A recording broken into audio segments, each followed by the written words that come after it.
നമസ്കാരം. തെരഞ്ഞെടുപ്പ് മാത്രമാണ് നാട്ടിൽ ചർച്ച. പ്രചാരണങ്ങളുടെ ചൂടിന് പൊള്ളുന്ന വേനൽ ചൂടിനേക്കാൾ ശക്തിയുമുണ്ട്. ഇപ്പോൾ നാമനിർദ്ദേശ പത്രികകൾ കൂടി സമർപ്പിക്കുന്നതോടെ നിലയ്ക്കാത്ത ഓട്ടത്തിലായി സ്ഥാനാർത്ഥികളും അണികളും. ആ തെരഞ്ഞെടുപ്പിന്റെ മുഴുവൻ പൾസും ഉൾക്കൊണ്ടാണ് തെരയിളക്കം ഇന്ന് മുതൽ തെരഞ്ഞെടുപ്പ് സ്പെഷ്യലായി ന്യൂസ് 18 പ്രേക്ഷകർക്ക് മുന്നിലേക്ക് എത്തുന്നത്. ഞാൻ അപർണ കുറുപ്പ്. വാർത്തകളും വിശകലനങ്ങളുമായി മനു ഭരതും എന്നോടൊപ്പം ചേരുന്നുണ്ട്. വാർത്തകളുടെ വിശകലനങ്ങളുടെ പ്രതികരണങ്ങളുടെ ഒക്കെ കുത്തൊഴുക്കിലേക്ക് കടക്കും മുൻപ് ചോദിക്കുകയാണ്, പ്രധാനമായിട്ടും മനു, ഇന്നത്തെ ഒരു തെരഞ്ഞെടുപ്പ് ചിത്രമെടുക്കുമ്പോൾ ചോദിക്കാതെ UDF-ന് കിട്ടിയ ആ STPയുടെ പിന്തുണ അത് തന്നെയാണോ നമുക്ക് ഇന്നത്തെ ഈ ഒരു മണിക്കൂറിൽ പറയേണ്ടതായിട്ടുള്ള ഇലക്ഷൻ ബോംബ് എന്ന് പറയുന്നത്? അത് തന്നെയാണോ? അതൊരു പ്രധാന രാഷ്ട്രീയ ചർച്ചാ വിഷയമായി മാറിയിരിക്കുകയാണ്. മാത്രമല്ല, ഈ STPI ബന്ധം പരസ്പരം അങ്ങോട്ടും ഇങ്ങോട്ടും ആരോപിച്ച് കഴിഞ്ഞ തെരഞ്ഞെടുപ്പുകളിലൊക്കെ മുന്നണികൾ ഉണ്ടായിരുന്നു. പ്രത്യേകിച്ച് CPM-ന് ബന്ധമുണ്ട് STPI എന്ന് കോൺഗ്രസിന് ബന്ധമുണ്ട് എന്ന് CPM-ഉം ഒക്കെ ആരോപിക്കുന്ന ഒരു സാഹചര്യമുണ്ടായിരുന്നു. തദ്ദേശ തെരഞ്ഞെടുപ്പുകളിൽ അവർ നൽകിയ പിന്തുണ പലപ്പോഴും വലിയ പ്രശ്നങ്ങളായി വന്നിരുന്നു. ഇപ്പോൾ തൃശ്ശൂർ പാവറട്ടിയിൽ അങ്ങനെ ആളുകൾ രാജിവെക്കുന്ന സാഹചര്യമുണ്ടായി. അപ്പോൾ തിരഞ്ഞെടുക്കപ്പെട്ട പ്രസിഡന്റ് രാജിവെക്കും, തദ്ദേശ സ്ഥാപനത്തിൽ രാജിവെക്കുന്ന ഒരു സാഹചര്യമുണ്ട്. അങ്ങനെ STPI ബന്ധം ഈ വോട്ടുകൾ വേണം എന്ന് എല്ലാവർക്കും ഉണ്ടെങ്കിലും പരസ്യമായി അവരെ സ്വീകരിക്കാൻ അല്ലെങ്കിൽ SDP ബന്ധമുണ്ട് എന്ന് സമ്മതിക്കാൻ മുന്നണികൾ തയ്യാറല്ല. BJP ആകട്ടെ ഈ ഘട്ടം വളരെ വ്യക്തമായി ഉപയോഗിക്കാം എന്നൊരു നിലപാടിൽ, പ്രത്യേകിച്ച് ദേശീയ തലത്തിൽ പോലും ഉപയോഗിക്കാവുന്ന രീതിയിലേക്ക് അത് മാറുന്നു.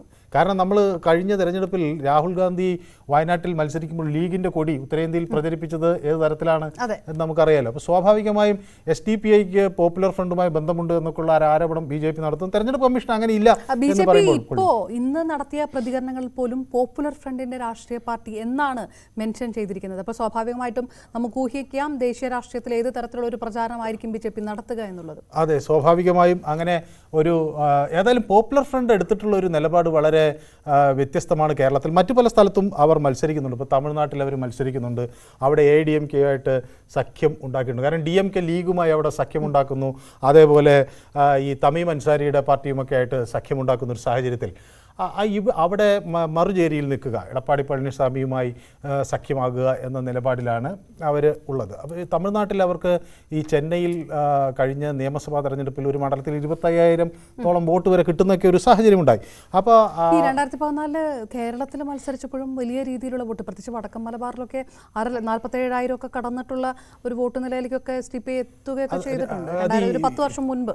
അതെ, അവർക്ക് പക്ഷെ കഴിഞ്ഞ തെരഞ്ഞെടുപ്പിൽ ഈ മലപ്പുറത്തും പൊന്നാനിയിലും ഒഴിച്ചു നിർത്തിയാൽ പിന്നെ എല്ലായിടത്തും ഒരു 4,000-ൽ താഴെയുള്ള വോട്ടുകളാണ് കിട്ടിയിട്ടുള്ളത്. ഏതായാലും ഇത്തവണ ഈ കഴിഞ്ഞ തവണ ഒരു 9 ലോക്സഭാ മണ്ഡലങ്ങളിൽ മത്സരിക്കുകയും ചെയ്തല്ലോ. അപ്പോൾ ഇത്തവണ ഈ കോൺഗ്രസിന് ഒരു പിന്തുണ കൊടുക്കുന്നുള്ളത് അത് ഒരുപക്ഷെ കോൺഗ്രസിന് ന്യൂനപക്ഷങ്ങൾക്കിടയിൽ ഒരു സപ്പോർട്ട് വർദ്ധിക്കുന്നതിന് ചിലപ്പോൾ സാധ്യം. അതെ, പക്ഷേ ഈ പല രീതിയിലുള്ള പ്രതികരണങ്ങൾ വന്നിട്ടുണ്ട്. എനിക്ക് തോന്നുന്നു ആ പ്രതികരണങ്ങളിലേക്ക് പോയ ശേഷം നമുക്ക് അതിന്റെ വിശകലനങ്ങളിലേക്ക് വരാം. എന്താണ് CPM പറയുന്നത്? BJP-യും LDF-ഉം ഒരുപോലെ വിമർശിക്കുന്നു കോൺഗ്രസിനെയും UDF-നെയും STPI നൽകിയ ഈ പരസ്യ പിന്തുണയെ. ഇത് പുതിയ കാര്യമൊന്നുമല്ല. എല്ലാ കാലത്തും കോൺഗ്രസ് STPI ധാരണയുണ്ടെന്നാണ് CPM-ന്റെ ആരോപണം. ഇടതുപക്ഷത്തിന് ഇത്തരക്കാരുടെ പിന്തുണ വേണ്ട എന്നും പറഞ്ഞിരിക്കുന്നത് മന്ത്രി MP രാജേഷാണ്. നമ്മുടെ കൂടെ ഇപ്പോൾ മന്ത്രി MP രാജേഷാണ് ചേരുന്നത്. ഈ SDPI UDF-നെ പിന്തുണയ്ക്കാൻ തീരുമാനിച്ചിട്ടുണ്ട്. ആ ഒരു രാഷ്ട്രീയത്തെ എങ്ങനെ കാണുന്നു? അതിപ്പോൾ ഇവിടെ സഹ വിജയരാഘവൻ പറഞ്ഞു കഴിഞ്ഞല്ലോ. SDPI ഒരു പിന്തിരിപ്പൻ സംഘടനയാണ്. അവർ സ്വാഭാവികമായിട്ടും എല്ലാ കാലത്തും UDF-നെ പിന്തുണച്ചിട്ടുണ്ട്. ഇപ്പോഴും അവർ UDF-നെ പിന്തുണയ്ക്കുന്നു എന്നേ ഉള്ളൂ. കഴിഞ്ഞ കാലങ്ങളിലൊക്കെ LDF-നെ രഹസ്യമായി പിന്തുണയ്ക്കുകയും ഒരു കാലത്തും അങ്ങനെ ഉണ്ടായിട്ടില്ല. LDF-ന് കിട്ടിയിട്ടുള്ള പിന്തുണ ഉറച്ച മതനിരപേക്ഷവാദികളായിട്ടുള്ള വ്യക്തികളുടെയും പ്രസ്ഥാനങ്ങളുടെയും പിന്തുണയാണ്. മതനിരപേക്ഷതയാണ് LDF-ന്റെ കൈമുതൽ, അതാണ് അടിത്തറ. ഈ തദ്ദേശ ഭരണ സ്ഥാപനങ്ങളിലേക്കുള്ള തെരഞ്ഞെടുപ്പിലൊക്കെ ചെറിയ നീക്കുപോക്കുകളൊക്കെ ഉണ്ടായിരുന്നു പ്രാദേശിക തലത്തിൽ. ഒരു സ്ഥലത്തുണ്ടായിട്ടില്ല, അങ്ങനെ പ്രശ്നമേ ഉദിക്കുന്നില്ല. എന്തായാലും അവരുടെ ഈ ഒരു നീക്കുപോക്ക് അത് എന്തായാലും പിന്നെ ഏതെങ്കിലും തരത്തിൽ SDPI കേരളത്തിലെ ഒരു ഗണ്യമായിട്ടുള്ള ശക്തിയേ അല്ല. അപ്പം അതുകൊണ്ട് തന്നെ അപ്രസക്തമായിട്ടുള്ള കാര്യങ്ങളെക്കുറിച്ച് നമ്മൾ ചർച്ച ചെയ്യുന്നതിൽ കാര്യമില്ല. എന്തായാലും SDPIയും UDFും തമ്മിലുള്ള ഒരു കൂട്ടുകെട്ട് അത് ഒരിക്കലും അവർക്ക് ഗുണം ചെയ്യില്ല. അത് ഒരു കാലത്തും LDF ഇത്തരത്തിലുള്ള സംഘടനകളുമായി കൂട്ടുചേർന്നിട്ടില്ല എന്ന് തന്നെയാണ് ഇപ്പോൾ മന്ത്രി MP രാജേഷ് വ്യക്തമാക്കിയിട്ടുള്ളത്. ക്യാമറാമാൻ പ്രജിത്ത് കോങ്ങാടിനൊപ്പം S വിനേഷ് കുമാർ, News 18 പാലക്കാട്. രാജേഷിന്റെ അതേ ആത്മവിശ്വാസം തന്നെയാണ് പാലക്കാടുള്ള A വിജയരാഘവനും പങ്കുവയ്ക്കുന്നത്. പാലക്കാട് ഇത് പ്രതിഫലിക്കില്ല എന്നാണ് LDF സ്ഥാനാർത്ഥി A വിജയരാഘവൻ വ്യക്തമാക്കുന്നത്. SDPI നമ്മുടെ സമൂഹത്തിൽ നിർവഹിക്കുന്ന രാഷ്ട്രീയ ധർമ്മം പ്രതിലോമപരമാണ്. അപ്പോൾ സ്വാഭാവികമായിട്ടും അവരുടെ ഒരു കാഴ്ചപ്പാടിൽ UDFന് പിന്തുണ കൊടുത്തിരിക്കുകയാണ്. SDPIയുടെ പിന്തുണ പാലക്കാടിനെ സംബന്ധിച്ചിടത്തോളം അതിന്റെ ജയാപജയങ്ങളെ നിർണ്ണയിക്കുന്ന ഒരു പ്രധാന ഘടകമല്ല. അപ്പോൾ ആ നിലയിൽ ഞങ്ങൾ അതിനെ കാണുന്നു. BJP എങ്ങനെയാണ് ഈ വിഷയം കാണുന്നത് എന്നുള്ളത്, അത് കേരളം എന്നുള്ളൊരു പശ്ചാത്തലത്തിൽ മാത്രമല്ല, നേരത്തെ പറഞ്ഞതുപോലെ തന്നെ ദേശീയ രാഷ്ട്രീയത്തിൽ എങ്ങനെയാണ് കോൺഗ്രസിനെ ഈ വിഷയം ഉയർത്തിപ്പിടിച്ചുകൊണ്ട് ആക്രമിക്കാൻ കഴിയുക എന്ന് തന്നെ ഉറ്റുനോക്കുകയാണ് BJP. നേരത്തെ പറഞ്ഞതുപോലെ ആ ലീഗിന്റെ കൊടി ഏത് തരത്തിൽ വ്യാഖ്യാനിക്കപ്പെട്ടു എന്നുള്ളതുപോലെ തന്നെ വർഗീയ കക്ഷികളുമായുള്ള കൂട്ടുകൂടൽ രാഹുൽ ഗാന്ധി വിശദീകരിക്കണമെന്നാണ് BJP ആവശ്യപ്പെടുന്നത്. മതഭീകരരുമായി കൂട്ടുകൂടി വയനാട്ടിലടക്കം വോട്ട് പിടിക്കാനാണ് കോൺഗ്രസ് ശ്രമമെന്നാണ് BJPയുടെ ആരോപണം. ശ്രീ MM ഹസനെ കോൺഗ്രസിന്റെ KPC പ്രസിഡന്റ് ചുമതല കൊടുത്തു എന്നാണ് വാർത്തകളിൽ നിന്ന് മനസ്സിലാകുന്നത്. അപ്പോൾ തിരുവനന്തപുരത്തെ സ്ഥാനാർത്ഥി ഉൾപ്പെടെ SDPIയുടെ പിന്തുണ സ്വീകരിക്കുന്നുണ്ടോ ഇല്ലയോ അത് വ്യക്തമാക്കണം. ഇസ്രായേൽ യുദ്ധത്തിന്റെയൊക്കെ പശ്ചാത്തലത്തിൽ വളരെ സജീവമായിട്ട് രാഷ്ട്രീയ വിഷയങ്ങൾ ചർച്ച ചെയ്യുന്ന നാടാണ് കേരളം. തിരുവനന്തപുരത്തെ സ്ഥാനാർത്ഥിയും UDFും SDPI പിന്തുണ ഞങ്ങൾ സ്വീകരിക്കുന്നു, അല്ലെങ്കിൽ ഞങ്ങൾക്ക് SDPIയുടെ പിന്തുണ ആവശ്യമില്ല എന്ന നിലപാട് വ്യക്തമാക്കണം. SDPI പിന്തുണ കൊടുക്കുന്നതിന് വളരെ വലിയ വിലയാണ് ആ പിന്തുണ സ്വീകരിച്ചവരൊക്കെ കൊടുക്കേണ്ടി വന്നിട്ടുള്ളത്. നേമത്ത് BJPയെ പരാജയപ്പെടുത്താൻ വേണ്ടി SDPI പരസ്യമായിട്ട് പോപ്പുലർ ഫ്രണ്ട് SDPIയും അന്ന് മത്സരിച്ച LDF സ്ഥാനാർത്ഥിക്ക് ശിവൻകുട്ടിക്ക് കൊടുത്തതുകൊണ്ടാണ് കേരളം പിന്നീട് പോപ്പുലർ ഫ്രണ്ടിന് SDPIക്ക് മുന്നിൽ പല കാര്യങ്ങളിലും കീഴടങ്ങേണ്ടി വന്നിട്ടുള്ളത്. ഇവിടെ SDPI വളരെ പരസ്യമായി പോപ്പുലർ ഫ്രണ്ടിന്റെ പിന്തുണയോടെ പ്രവർത്തിക്കുന്ന SDPI നിരോധനത്തിന് മുമ്പ് പോപ്പുലർ ഫ്രണ്ടിന്റെ പിന്തുണയോടെ പ്രവർത്തിച്ചിരുന്ന, ഇപ്പോൾ പോപ്പുലർ ഫ്രണ്ടിലെ അറസ്റ്റ് ചെയ്യപ്പെടാത്ത മുഴുവൻ പ്രവർത്തനം ചേക്കേറിയിരിക്കുന്നത് SDPIയിലും DYFIയിലുമാണ്. ആ SDPI പരസ്യമായിട്ട് ഒരു പാർലമെന്റ് തെരഞ്ഞെടുപ്പിൽ UDFന് പിന്തുണ കൊടുക്കുമ്പോൾ തിരുവനന്തപുരത്തെ സ്ഥാനാർത്ഥി ഉൾപ്പെടെ അതിന് ഇരുകൈയും നീട്ടി സ്വീകരിക്കുന്നുണ്ടോ? ഇസ്രായേൽ യുദ്ധത്തിന്റെയൊക്കെ പശ്ചാത്തലത്തിൽ ന്യൂനപക്ഷ സമൂഹത്തിൽപ്പെട്ട പല വിഭാഗങ്ങളും ആശങ്കയോടെ ജീവിക്കുന്ന ഘട്ടത്തിൽ UDF സ്ഥാനാർത്ഥി നയം വ്യക്തമാക്കണമെന്നാണ് BJPക്ക് പറയാനുള്ളത്. അതേസമയം കോൺഗ്രസ് ഈ വിഷയത്തിൽ അവരുടേതായ പ്രതിരോധം നടത്തുന്നുമുണ്ട്. SDPIയുമായി ഒരു ചർച്ചയും നടത്തിയിട്ടില്ല എന്ന് പ്രതിപക്ഷ നേതാവ് ഇങ്ങനെ നിരന്തരം ആവർത്തിക്കുന്നുണ്ട്. പലരും പിന്തുണ പ്രഖ്യാപിക്കുന്നുണ്ട്. ഇതൊന്നും പാർട്ടിയുടെയോ മുന്നണിയുടെയോ അറിവോടുകൂടിയല്ല എന്നാണ് VD സതീശൻ വ്യക്തമാക്കുന്നത്. ഞങ്ങൾ അവരുമായിട്ട് ഒരു ധാരണയും ഇല്ല. ഞങ്ങൾ അവരുമായിട്ട് സംസാരിച്ചിട്ടില്ല. ഞങ്ങൾ അവരുടെ പിന്തുണയെ ആവശ്യപ്പെട്ടിട്ടില്ല. അവർ പല ആളുകളും വന്ന് പിന്തുണ പ്രഖ്യാപിക്കുകയാണ്, പല കക്ഷികളും പിന്തുണ പ്രഖ്യാപിക്കുകയാണ്. ഞങ്ങൾ ആളുകൾ ഇൻഡിവിജ്വലായിട്ടാണ് വോട്ട് ചെയ്യണത്. അവരവരുടെ ഇഷ്ടപ്രകാരം രഹസ്യ വോട്ടാണ്. ഇഷ്ടമുള്ളവരെ വോട്ട് ചെയ്യട്ടെ. പിന്നെ അവർ പറഞ്ഞു കോൺഗ്രസ് മതേതര കക്ഷിയാണ്, ഫാസിസത്തെ നേരിടാൻ കോൺഗ്രസിന് മാത്രമേ പറ്റുള്ളൂ, കോൺഗ്രസ് ഇല്ലെങ്കിൽ മതേതര ശക്തികൾ പരാജയപ്പെടും, അപ്പൊ കോൺഗ്രസ് മതേതര ശക്തി അല്ലാന്ന് ഞങ്ങൾ പറയണം. അല്ല, ഞങ്ങൾ കൃത്യമായിട്ട് പറഞ്ഞല്ലോ വോട്ട് ചെയ്യണ വ്യക്തികളല്ലേ, ആ വ്യക്തികൾ ഞങ്ങൾക്ക് വോട്ട് ചെയ്യാതിരിക്കണേ. ഞങ്ങളുടെ നിലപാട്, ഞങ്ങൾ അത്തരം കക്ഷികളുമായി ഞങ്ങൾ ഒരു ധാരണയില്ല, ഞങ്ങൾ അവരുമായിട്ട് ചർച്ച ചെയ്തിട്ടില്ല. ഞങ്ങൾ തീവ്രവാദ സ്വഭാവമുള്ള ഒരു സംഘടനകളുമായി ബന്ധപ്പെട്ട് ഒരു ചർച്ചയും ഞങ്ങൾ നടത്തില്ല. അതിനേക്കാൾ ക്ലാരിറ്റി എന്താ വേണ്ടത്? ഇതിനകത്ത് വളരെ പ്രധാനമായിട്ട് ഈ രീതിയിലുള്ള പ്രതികരണങ്ങൾ വരുമ്പോൾ ഇതിന് ഉയരുന്ന ചോദ്യം, ഒരു ചർച്ച UDF നടത്തിയിട്ടുണ്ടോ? SDPIയുമായിട്ട് ഒരു ചർച്ച നടന്നിട്ടുണ്ടോ? ഈ ചർച്ചയുടെ ഫലമായിട്ടാണോ? അങ്ങനെയാണെങ്കിൽ ഈ ചർച്ചയ്ക്ക് ആര് മധ്യസ്ഥം വഹിച്ചു? ഇത്തരം ചില സംശയങ്ങളുടെ മുന്നിൽ UDF നിൽക്കുന്നുണ്ടോ ശരിക്കും?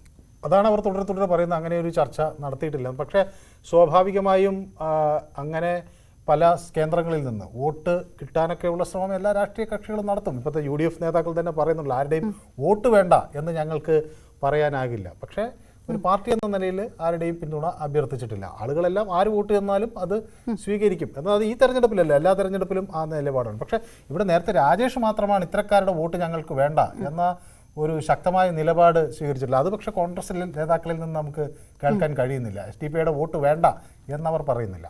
അതാ വോട്ട് വിഹിതമാണോ അങ്ങനെ ഒരു കണ്ണടച്ച് പിന്തുണ തള്ളാതിരിക്കാൻ UDF-നെ പ്രേരിപ്പിക്കുന്നത്? അതായത് 2014 അടക്കമുള്ള ആ വോട്ടുകൾ തന്നെയാണോ എന്നുള്ളൊരു ചോദ്യമൊക്കെ ഉണ്ട്. രമേശ് ചെന്നിത്തലയും പറഞ്ഞിരിക്കുന്നത് നേരത്തെ പ്രതിപക്ഷ നേതാവ് പറഞ്ഞതുപോലെ തന്നെ ആരുടെയും പിന്തുണ UDF തേടിയിട്ടില്ല എന്നായിരുന്നു ചെന്നിത്തലയുടെ പ്രതികരണം. കഴിഞ്ഞ നിയമസഭാ തെരഞ്ഞെടുപ്പിൽ വോട്ട് മുഴുവൻ വാങ്ങിയത് ഇടതുമുന്നണിയാണെന്നുള്ള ആരോപണവും ചെന്നിത്തല കൊണ്ടുവന്നു. ഞങ്ങൾ യോജിപ്പില്ലല്ലോ, പണ്ടുമില്ലല്ലോ, ഇന്നുമില്ല. ഞങ്ങൾ അവരോട് ചോദിച്ചിട്ടുമില്ല പിന്തുണ വേണമെന്ന്. എന്നാൽ ഈ SDP-യുമായുള്ള സഹകരണം വിശദീകരിക്കുന്നത് കോൺഗ്രസിന് നേരത്തെ നമ്മൾ കണ്ടതുപോലെ ഒരു വെല്ലുവിളിയാവുകയാണ്. തിരഞ്ഞെടുപ്പ് രംഗത്ത് വിഷയം വലിയ ചർച്ചയായി ഉയർത്തിക്കൊണ്ടുവരാനുള്ളൊരു ശ്രമം CPM ബോധപൂർവം നടത്തുകയും ചെയ്യുന്നുണ്ട്. എന്നാൽ നമുക്ക് VV അരുൺ ഇത് സംബന്ധിച്ച് നമ്മുടെ തിരുവനന്തപുരം ബ്യൂറോയിൽ നിന്ന് ഒരു വിശകലനം തയ്യാറാക്കിയിട്ടുണ്ട്. നമുക്ക് അതൊന്ന് കാണാം. ഗ്രൂപ്പുകളുടെയൊക്കെ പിന്തുണ മുന്നണികൾക്ക് വലിയ ആശ്വാസമാണെങ്കിൽ ഇവിടെ കോൺഗ്രസിനെ പ്രതിസന്ധിയിലാക്കുന്നത് ഒരു പിന്തുണയാണ്. SDP-യുടെ പിന്തുണ ഇന്നലെയാണ് അവർ പരസ്യമായി പ്രഖ്യാപിച്ചത്. ഈ തെരഞ്ഞെടുപ്പിൽ UDF-ന് കോൺഗ്രസ് ഉൾപ്പെടുന്ന UDF മുന്നണിക്ക് പിന്തുണ നൽകുമെന്നായിരുന്നു SDP-യുടെ പ്രസ്താവന. എന്നാൽ ആ പിന്തുണ സ്വീകരിക്കാനും തള്ളാനും കഴിയാത്ത പ്രതിസന്ധിയിലാണ്, വിഷമഘട്ടത്തിലാണ് കോൺഗ്രസ് നേതൃത്വമുള്ളത്. കാരണം SDP പോലെ തീവ്ര സ്വഭാവമുള്ള ഒരു സംഘടനയുടെ പിന്തുണ സ്വീകരിക്കുന്നത് രാഷ്ട്രീയമായി ഗുണം ചെയ്യുമോ എന്ന കാര്യത്തിൽ കോൺഗ്രസിനും സംശയമുണ്ട്. ആ പിന്തുണ പരസ്യമായി സ്വീകരിക്കുന്നതിനാണ് അവർക്ക് സംശയമുള്ളത്. പക്ഷേ ആ പിന്തുണ വേണ്ടെന്ന് പറയാനും കോൺഗ്രസ് നേതൃത്വം തയ്യാറാകുന്നില്ല. SDP പിന്തുണ പ്രഖ്യാപിച്ച ശേഷം ഇന്നലെയും ഇന്നും ഇതിനോട് പ്രതികരിച്ച പ്രതിപക്ഷ നേതാവ് VD സതീശന്റെ വാക്കുകൾ തന്നെ അതിന് ഏറ്റവും തെളിവാണ്. പിന്തുണ വേണ്ട എന്ന് തുറന്നു പറയാനോ തയ്യാറാകുന്നില്ല. എന്നാൽ പിന്തുണ സ്വീകരിക്കുമോ എന്ന കാര്യത്തിലും വ്യക്തമായ ഒരു മറുപടിക്ക് കോൺഗ്രസ് നേതൃത്വം തയ്യാറാകുന്നില്ല. നേരത്തെ തന്നെ കോൺഗ്രസും SDP-യുമായി രഹസ്യ ബാന്ധവമുണ്ടെന്ന വിമർശനം CPM-ഉം BJP ഉൾപ്പെടെയുള്ള മറ്റു പാർട്ടികളും ഉന്നയിച്ചിട്ടുള്ളതാണ്. അതുകൊണ്ട് തന്നെ ഇപ്പോൾ ഈ പിന്തുണ സ്വീകരിച്ചാൽ അത് ഏതെങ്കിലും തരത്തിൽ തെരഞ്ഞെടുപ്പിൽ തിരിച്ചടിയാകുമോ എന്ന ആശങ്കയാണ് കോൺഗ്രസ് നേതൃത്വത്തിന് പ്രത്യേകിച്ച് പ്രധാനമായും ഉള്ളത്. മുസ്ലിം ലീഗ് പോലുള്ള ഘടകകക്ഷികളുടെ നിലപാട് മിക്കവാറും നിർണായകമാണ്. അവരും കാര്യമായ പ്രതികരണത്തിന് ഇതുവരെയും തയ്യാറായിട്ടില്ല. മറുവശത്ത് CPM-ഉം BJP-യും കോൺഗ്രസിനെതിരെ ഇത് വലിയ ആയുധമാക്കാനുള്ള തയ്യാറെടുപ്പിലാണ്. ഇരു പാർട്ടികളുടെയും ഇരു മുന്നണികളുടെ നേതാക്കളുടെ പ്രതികരണവും അതുതന്നെയാണ് വ്യക്തമാക്കുന്നത്. ഏതായാലും വരും ദിവസങ്ങളിൽ SDP പിന്തുണ വേണമോ വേണ്ടയോ എന്ന കാര്യത്തിൽ കോൺഗ്രസ് വ്യക്തമായ കൃത്യമായ നിലപാട് സ്വീകരിക്കേണ്ടി വരും. ഏതായാലും നേരത്തെ പറഞ്ഞതുപോലെ SDP-യുടെ വോട്ടുകൾ, ആ വോട്ട് വിഹിതം അത് ജയിക്കാൻ തോൽപ്പിക്കാനുമൊക്കെ നിർണായകമാകുന്ന തരത്തിലാണ് അതിൻ്റെ വോട്ട് വിഹിതം. 2014 തെരഞ്ഞെടുപ്പിലെ കണക്കുകൾ പരിശോധിക്കുമ്പോൾ ഒരു 10 വർഷം പഴയ ഒരു കണക്കാണ്. സ്വാഭാവികമായിട്ടും ഒരു 10 വർഷം കഴിയുമ്പോൾ അത് വോട്ട് വിഹിതം കൂടാനുള്ളൊരു സാധ്യതയുണ്ടെന്ന് അനുകൂലിക്കുന്നവർക്ക് പറയാമെങ്കിൽ പോലും പ്രധാനമായിട്ടും നേരത്തെ പറഞ്ഞ പോലെ മലപ്പുറത്ത് അന്ന് 10 വർഷം മുന്നേ ഒരു 47,000-ന് മുകളിൽ വോട്ടുകളാണ് അന്ന് മലപ്പുറത്ത് SDP-ക്ക് കിട്ടിയത്. ഇത്തവണ എന്താണ് സംഭവിക്കുന്നത് എന്ന് ഉറ്റുനോക്കുമ്പോൾ SDP-യുടെ പ്രഖ്യാപനം തെരഞ്ഞെടുപ്പിൽ കാര്യമായ സ്വാധീനം ഉണ്ടാക്കില്ല എന്നൊരു വിലയിരുത്തലാണ് മലപ്പുറത്തെ NDA സ്ഥാനാർത്ഥിയായിട്ടുള്ള M. അബ്ദുൾ സലാം നടത്തുന്നത്. എല്ലാവർക്കും SDP ആരാണെന്നും എന്താണെന്നും അറിയാം. ദേശീയബോധമുള്ള ഒരു സമൂഹവും ഭീകരവാദത്തെ പിന്തുണയ്ക്കുന്ന ആരെയും അംഗീകരിക്കില്ല എന്നും അദ്ദേഹം പ്രതികരിച്ചു. മലപ്പുറത്തിന്റെ തെരഞ്ഞെടുപ്പ് ചരിത്രത്തിലെ ഏറ്റവും മികച്ച പ്രകടനം കാഴ്ചവെക്കാൻ കഴിയുമെന്ന പ്രതീക്ഷ ഉണ്ട് എന്നുകൂടി അബ്ദുൾ സലാം പറയുന്നു. മലപ്പുറത്ത് NDA സ്ഥാനാർത്ഥി ശ്രീ അബ്ദുൾ സലാമാണ് ഇപ്പോൾ നമ്മോടൊപ്പം ചേരുന്നത്. അദ്ദേഹം പ്രചരണത്തിന്റെ 2ാം ഘട്ടത്തിലാണ്. എങ്ങനെ പുരോഗമിക്കുന്നു പ്രചരണം? എനിക്ക് തോന്നുന്നു തുടക്കത്തിലെ നമ്മൾ കണ്ട അത്ര ഒരു ഞാൻ പറയാറുണ്ട് ബാലി കയറാ മലയെന്ന് പറഞ്ഞില്ലേ, ബാലി സ്വൽപ്പിച്ച് കയറി തുടങ്ങി. ഒരു പ്രോഗ്രസ് കാണുന്നുണ്ട്. ആൾക്കാരുടെ റെസ്പോൺസ് വളരെ പോസിറ്റീവാണ്. അവർക്കൊരു വലിയ മാറ്റത്തിന് വേണ്ടിയുള്ളൊരു വലിയ ദാഹം കാണുന്നുണ്ട്. എല്ലാ സെക്ഷനിലും കാണുന്നുണ്ട്, എല്ലാ ലെവലിലും കാണുന്നുണ്ട്, എല്ലാ പാർട്ടികളിലും കാണുന്നുണ്ട്. കുട്ടികൾ കാണുന്നു, സ്റ്റുഡൻസ് കാണുന്നുണ്ട്, ചെറുപ്പക്കാർ കാണുന്നുണ്ട്, വർക്കേഴ്സ് കാണുന്നുണ്ട്. എല്ലാ തരത്തിലും ഒരു ചേഞ്ച് വേണമെന്നുള്ളൊരു ആഗ്രഹമുണ്ട്. മുൻപൊക്കെ BJP ആണെന്ന് പറഞ്ഞു കഴിഞ്ഞാൽ ചില വിഭാഗക്കാര് പ്രത്യേകിച്ച് ഇവിടെ വരണ്ട മാറ്റി നിർത്തുന്ന ഒരു ഇതുണ്ടായിരുന്നു കേട്ടിട്ടുള്ളത്. അങ്ങേക്ക് അങ്ങനെ എന്തെങ്കിലും അനുഭവം ഉണ്ടായിരുന്നു? സത്യമായിട്ട് ഒരു സ്ഥലത്ത് മാത്രം കൈ തരാൻ ഒരാൾ മടിച്ചതെങ്കിലും പൊതുവെ വളരെ പോസിറ്റീവാണ്. എനിക്ക് തോന്നുന്നു അതിൻ്റെ റീസൺ എന്ന് ചോദിച്ചു കഴിഞ്ഞാൽ ഒരു മോഡി ഫാക്ടർ വളരെ കാര്യമായി പ്ലേ ചെയ്തെന്ന് തോന്നി. പർട്ടിക്കുലർലി വിമനിലും എല്ലാ മനുഷ്യരിലും മോഡിയെ പറ്റി പറയുമ്പോഴത്തേക്ക് ഒരു സന്തോഷം തന്നെയുള്ളത്. ചിലർ പറയുന്നുണ്ടായിരുന്നു എന്ത് ഞങ്ങൾ മോഡിക്ക് വോട്ട് ചെയ്യും, BJP വോട്ട് ചെയ്യില്ല അതുവരെ പറയുന്ന ആൾക്കാരുണ്ട്. പക്ഷേ മൊത്തത്തിൽ that Modi factory is playing very well. അതുകൊണ്ടുള്ള ഇമ്പ്രൂവ്മെൻ്റ് ഉണ്ട്, ഓഫറുണ്ട്, വിളിച്ചു പറയുന്നതുണ്ട്, നേരിട്ട് കെട്ടിപ്പിടിച്ച് വോട്ട് പറയുന്നവരുണ്ട്, 5 വോട്ട് സാറിനെന്ന് പറഞ്ഞ ആൾക്കാർ വരെയുണ്ട്. മാറ്റം നന്നായിട്ടുണ്ട്. എത്രത്തോളം വരുമെന്നുള്ളത് ഇനിയും പറയാറായില്ല. എനിക്ക് ഇനി 22 ദിവസം കിടക്കുകയില്ലേ, അതിൻ്റെക്ക് അറിയാൻ പറ്റും. ഇതിലെ ഇപ്പോൾ ഏറ്റവും പ്രധാനപ്പെട്ട സംഭവവികാസം ഉണ്ടായിരിക്കുന്നത് SDPI അവരുടെ പിന്തുണ UDF-നാണെന്നൊരു പ്രഖ്യാപനം കഴിഞ്ഞ ദിവസം നടത്തുകയുണ്ടായി. ഈ ഒരു പ്രഖ്യാപനം എന്ത് ഇമ്പാക്റ്റ് ആയിരിക്കും മലപ്പുറത്തും പ്രത്യേകിച്ച് കേരളത്തിലും ഉണ്ടാക്കുക? എനിക്ക് തോന്നുന്നില്ല അതിനൊന്നും വലിയ കാര്യം. SDPI പിന്നെ UDF പോയി LDF പോയി ഏത് ചെയ്താലും BJP അത് ബാധിക്കുമെന്ന് എനിക്ക് തോന്നുന്നില്ല. എല്ലാവർക്കും അറിയാം SDPIയുടെ ആക്ടിവിറ്റി എന്താണ്, BJP എന്താ ചെയ്യുന്നത്, നാഷണൽ സെക്യൂരിറ്റിക്ക് വേണ്ടി എന്താ ചെയ്യുന്നത്, ആൾക്കാർക്ക് പീസ്ഫുള്ളായിട്ടുള്ള ലൈഫിന് വേണ്ടി എന്താ ചെയ്യുന്നത്. ഒരു ഗവൺമെൻറ്റിൻ്റെ ഏറ്റവും പ്രധാനപ്പെട്ട കടമയെന്ന് പറഞ്ഞാൽ ensure piece and security for the citizens of the nation. അതിനു വേണ്ടിയുള്ള ആദ്യത്തെ ശ്രമമല്ലേ മോഡിജി ചെയ്തത് അല്ലേ? അല്ല, ഞാൻ ചോദിക്കുന്നത് SDPI പിന്തുണ പ്രഖ്യാപിക്കുമ്പോൾ മറുവിഭാഗം ചിലപ്പോൾ ഇവർക്ക് പിന്തുണ കൊടുക്കുന്നവരെ കൂടെ നിൽക്കേണ്ട അങ്ങനെ ഒരു തീരുമാനം എടുത്തു കഴിഞ്ഞാൽ ഭൂരിപക്ഷത്തിന്റെ നിലപാടിൽ അത് സ്വാധീനം ചെലുത്തുമോ എന്നുള്ളതാണ്. എനിക്ക് ആ പൊളിറ്റിക്സ് വലിയ പിടിയൊന്നുമില്ല. എന്നിരുന്നാലും എനിക്ക് തോന്നുന്നത് SDPIയുടെ ഡിസിഷൻ BJPയുടെ പ്രോസ്പെക്ട്സിനെ ബാധിക്കില്ല എന്ന് വിശ്വസിക്കാനാണ് എനിക്കിഷ്ടം. എന്തുകൊണ്ട് ബാധിക്കണം? SDPI ചെയ്യുന്ന ന്യായീകരിക്കുക എന്ന് പറഞ്ഞു കഴിഞ്ഞാൽ അത് എത്രത്തോളം ഒരു നന്മയുള്ള തീരുമാനമാണ്. UDF തിരിച്ചടിയാവോ അങ്ങനെ ഒരു പരസ്യ പ്രഖ്യാപനം SDPI നടത്തിയത്? It all depends on the എന്താ പറയുന്നത് നമ്മുടെ നാഷണാലിറ്റി ഫീലിംഗ് ഉള്ള പോപ്പുലേഷൻ അനുസരിച്ചിരിക്കും. നാഷണാലിറ്റി ഫീലിംഗ് ഉള്ള ഒരു പോപ്പുലേഷനും ടെററിസം പ്രൊമോട്ട് ചെയ്യുന്ന ഒരു ഗ്രൂപ്പുമായിട്ട് നിൽക്കത്തില്ല. എല്ലാവർക്കും ആഗ്രഹം എന്നതാ പീസ്, ഹാർമണി, നല്ല പ്രോഗ്രസ്, ഇതൊക്കെയല്ലേ. പക്ഷേ അവിടെ ഇവിടെയും ചില ആൾക്കാർ ഇതുപോലെയുള്ള കുതന്ത്രം പോയി എന്തിനു വേണ്ടി അഡ്വാൻറ്റേജ് എടുക്കാൻ വേണ്ടി, അത് പൊളിറ്റിക്കൽ അഡ്വാൻറ്റേജ് ആവാം അല്ലെങ്കിൽ ഇക്കണോമിക് അഡ്വാൻറ്റേജ് ആവാം, അതിനുവേണ്ടി ചെയ്യുന്ന ഒരു ചെറിയ സെക്ഷൻ അല്ലേ. അതിൻ്റെ കൂടെ വലിയ സെക്ഷൻ ഒരിക്കലും നിൽക്കില്ല, അത് ബാധിക്കില്ല എന്ന് വിശ്വസിക്കാനാണ് എനിക്കിഷ്ടം. വ്യക്തിപരമായിട്ട് അങ്ങയുടെ രണ്ടാമത്തെ ഒരു പൊതു തെരഞ്ഞെടുപ്പാണ്. അങ്ങ് മുമ്പ് തിരൂരായിരുന്നു മത്സരിച്ചത്. എങ്ങനെയുണ്ട് ഈ ഒരു അധ്യാപനം അല്ലെങ്കിൽ VC എന്ന വലിയൊരു പദവിയിൽ നിന്നും പൊതുപ്രവർത്തനത്തിലേക്ക് ഇറങ്ങുന്നതും അതിനുശേഷം ഇപ്പോൾ തെരഞ്ഞെടുപ്പ് മത്സരിക്കുമ്പോൾ എങ്ങനെയാണ് ആ ഒരു അനുഭവങ്ങൾ? ഇപ്പോഴും എനിക്ക് ഈ തെരഞ്ഞെടുപ്പ് മത്സരിക്കുന്ന ഒരു ഡിഫിക്കൽട്ട് ടെറൈൻ തന്നെ. എനിക്കിതിൽ കൂടെ യാത്ര ചെയ്യാൻ വലിയ ബുദ്ധിമുട്ട് തന്നെ. ഈ വോട്ട് ബെഗ്ഗിയായിരുന്നു എനിക്ക് വലിയ പാടാണ്. ഞാൻ വോട്ട് ആവശ്യപ്പെടും. ഞാൻ വോട്ട് ആവശ്യപ്പെടുന്നത് ഞാനൊരു കാൻഡിഡേറ്റാണ്, വോട്ട് ചെയ്യണം. പിന്നെ ഞാൻ ആവശ്യപ്പെടുന്നത് മോഡിജിയുടെ പ്രവർത്തനം പറഞ്ഞിട്ടാണ് ഞാൻ വോട്ട് ആവശ്യപ്പെടുന്നത്. അല്ലാതെ LDFും UDFും ചെയ്യുന്ന ദോഷവശങ്ങൾ പ്രചരിപ്പിക്കാനല്ല ഞാൻ ശ്രമിക്കുന്നത്. അത് രണ്ടാമത് ഞാൻ പറയണത്, നിങ്ങൾ എന്നെ പിന്നെ ഇവിടെ NDAയുടെ കാൻഡിഡേറ്റായിട്ട് അക്സെപ്റ്റ് ചെയ്യുകയാണെങ്കിൽ തിരിച്ചെന്താണ് നിങ്ങൾ പ്രതീക്ഷിക്കേണ്ടത്? ആദ്യം നിങ്ങൾ ചെയ്യുന്നത്, നിങ്ങളെ മുന്നിൽ ഇപ്പോൾ ഉള്ള ഏറ്റവും വലിയ ചലഞ്ച് 3 കാൻഡിഡേറ്റ് 2 പേരും പ്രതിപക്ഷത്തേക്ക് പോകുന്നതാണ്, ഒരു കാൻഡിഡേറ്റ് ഭരണപക്ഷത്ത് പോകുന്നതാണ്. അങ്ങനെ ഒരു കാൻഡിഡേറ്റ് ഭരണപക്ഷത്തേക്ക് പോയി കഴിഞ്ഞാൽ definitely there will be some recognition for the candidate. Particularly എന്തുകൊണ്ടെന്നാൽ only 1 Muslim candidate in the NDA list. അതൊരു കാര്യം. രണ്ടാമത്തെ കാര്യം എന്ന് പറഞ്ഞാൽ മോഡിജി ഈസ് വെരി കീൻ. എന്തിനെന്ന് പറഞ്ഞാൽ മലപ്പുറം മൈനോറിറ്റി ജില്ലയ്ക്ക് ഒരു സ്പെഷ്യൽ പാക്കേജ് കൊടുത്ത് മൈനോറിറ്റീസിനെ കെയർ ചെയ്ത് ഒരു നല്ല രീതിയിൽ അവർ യാതൊരു അസ്വസ്ഥയും ഉണ്ടാകാതെ പീസ്ഫുള്ളായിട്ട് പോകാം. നാഷണൽ പീസിന് വേണ്ടി അദ്ദേഹത്തിന് വലിയ താല്പര്യമുണ്ട്. മൈനോറിറ്റി സെൻട്രിക് പ്രോജക്ട്സും പ്രോഗ്രാംസും ഒരുപാട് നടത്തുന്നുണ്ട്.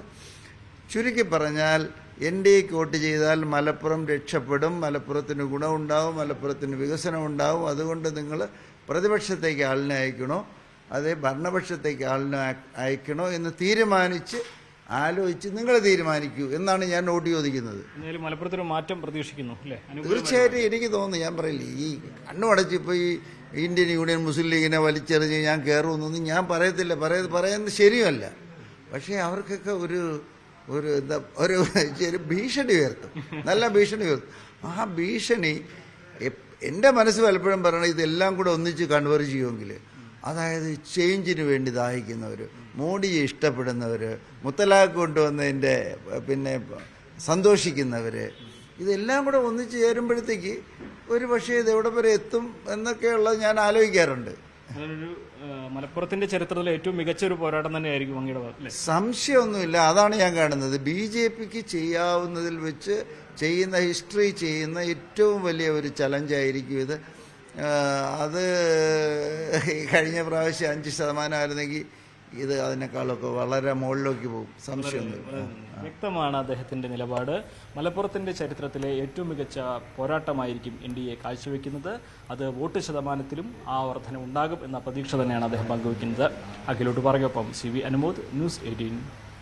BJPയെ സംബന്ധിച്ചിടത്തോളം SDPയുടെ വോട്ട് അവരെ ബാധിക്കുന്ന ഒരു ഘടകമല്ല. സ്വാഭാവികമായും പക്ഷെ അത് ഏത് തരത്തിൽ ഏറ്റവും കൂടുതൽ പ്രചാരണത്തിൽ അത് കൊണ്ടുവരാൻ പോകുന്നത് BJP തന്നെയായിരിക്കും. അവരത് രാഷ്ട്രീയമായി എങ്ങനെ ഉപയോഗിക്കാം എന്നതിനെ കുറിച്ചായിരിക്കും. അത് ഈ അവർ നേരത്തെ സൂചിപ്പിച്ച പോലെ ഉത്തരേന്ത്യയിൽ അത് ദേശീയ തലത്തിൽ കോൺഗ്രസ് ഇതെങ്ങനെ പ്രതിരോധിക്കും എന്നുള്ളതാണ്. ദേശീയ തലത്തിൽ കോൺഗ്രസ് നേതാക്കൾ പ്രത്യേകിച്ച് ഉത്തർപ്രദേശിലൊക്കെ ഇനി ഗാന്ധി കുടുംബത്തിൽ നിന്നുള്ളവരൊക്കെ നിൽക്കുമ്പോൾ അത് ആ തരത്തിലൊക്കെയാണോ?